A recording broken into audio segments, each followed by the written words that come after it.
देश के 10 करोड़ से ज्यादा किसानों के लिए नए साल का पहला दिन बहुत खास होने वाला है।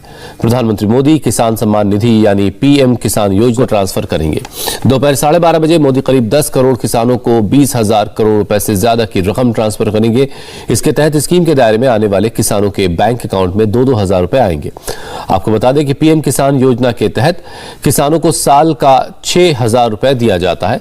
ये रकम 4-4 महीने के अंतराल पे 3 किस्तों में दी जाती है। प्रधानमंत्री किसान सम्मान निधि योजना के तहत किसानों के लिए बड़ी खबर। किसानों को 19वीं किस्त पे बड़ा अपडेट। 19वीं किस्त की ऑफिशियल घोषणा। ध्यान दीजिए, अगर आप भी कर रहे हैं 19वीं किस्त का इंतजार तो आपके लिए ब्रेकिंग न्यूज आ गया है। आपको बताना चाहते हैं कि किसानों को नए साल के मौके पर किसानों के खाते में 2,000 रुपए की 19वीं किस्त यानी कि अगली इंस्टॉलमेंट जो है वो आने वाली है। ध्यान दीजिए, अगर आप भी पाना चाहते हैं 19वीं किस्त की धनराशि तो ये 4 डॉक्यूमेंट्स पूरा करके आप पीएम किसान योजना से जुड़ जाइए। पहले तो दोस्तों हम आपको नियम बताएंगे कि क्या नियम है पीएम किसान योजना से जुड़ने के लिए। जैसा कि आप सभी जानते हैं कि जिनके घर में सरकारी गवर्नमेंट जॉब है उन किसानों को नहीं मिलेंगे पीएम किसान योजना का लाभ। ध्यान दीजिए, और भी कई तरह के ऐसे किसान हैं जिन्हें इस योजना का लाभ नहीं मिलेगा।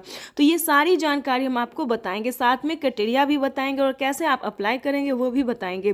क्योंकि पीएम किसान योजना से जुड़ना बहुत आसान है, लेकिन उसका क्राइटेरिया, उसका नियम का पालन करना उतना ही मुश्किल है। काफ़ी सारे किसान जो हैं हमें कमेंट कर रहे हैं कि मैम हमें पेमेंट नहीं मिली, हमने सारा काम किया है, डॉक्यूमेंट की अपडेट किया है, आवेदन दिया है, लेकिन फिर भी हमें नहीं मिला है। तो हम आपको बताना चाहते हैं इस वीडियो के माध्यम से कि क्या आपने आवेदन देने से पहले उसका क्राइटेरिया पूरा किया, उसका नियम का पालन किया है। तो चलिए जानते हैं। ध्यान दीजिए, अगर आपके पास 1 एकड़ से कम जमीन है तो आप इस योजना का लाभ नहीं ले सकते। इस योजना का लाभ केवल 1 एकड़ तक जमीन वालों को है, 1 एकड़ से लेकर 5 एकड़ तक जमीन वालों को। ध्यान दीजिए, उसके बाद आपको बताना चाहते हैं कि अगला क्राइटेरिया क्या, अगला नियम क्या है। अगर आपने पीएम किसान योजना से जुड़ने के लिए अगर आपके पास 1 एकड़ तक जमीन नहीं है, उसके बाद बता दें आपके घर में किसी को सरकारी गवर्नमेंट जॉब है, इनकम टैक्स भर रहा होगा, तो उन सभी प्रकार के किसानों को इस योजना का लाभ फिलहाल नहीं है। उसके बाद अब बताना चाहेंगे कि किन किसानों को मिलेंगे पीएम किसान योजना का लाभ। दोस्तों, योजना का लाभ लेना कोई भारी और मुश्किल काम नहीं है, लेकिन उसका क्राइटेरिया और नियम का पालन करना उतना ही कठिन है। तो आपको बताना चाहते हैं कि पीएम किसान योजना से जुड़ने के लिए, उसका लाभ लेने के लिए सबसे पहले आपको भारतीय और पात्र किसान होना जरूरी है।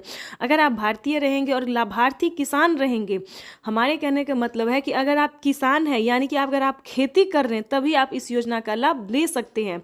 उसके बाद बता दें उसका क्राइटेरिया, जैसे कि EKYC करवाना, जमीन का भूमि सत्यापन करवाना, बैंक अकाउंट को आधार कार्ड से लिंक करना, रजिस्ट्रेशन करवाना और आवेदन देना। काफ़ी सारे किसानों को आवेदन देने में परेशानी होती है क्योंकि Aadhaar number, mobile number, EKYC number, registration number, उसके बाद सबसे ज़्यादा मिसिंग तो होता है अकाउंट नंबर में।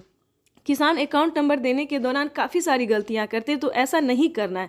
आवेदन की प्रक्रिया को सही से पूरा करना है और आपको अपना लिस्ट में नाम चेक करना है, यानी कि 19वीं किस्त की जो लिस्ट जारी हुई है उसमें आपको नाम चेक करना होगा। अगर आपका नाम आ रहा है तो आप पीएम किसान योजना से जुड़े।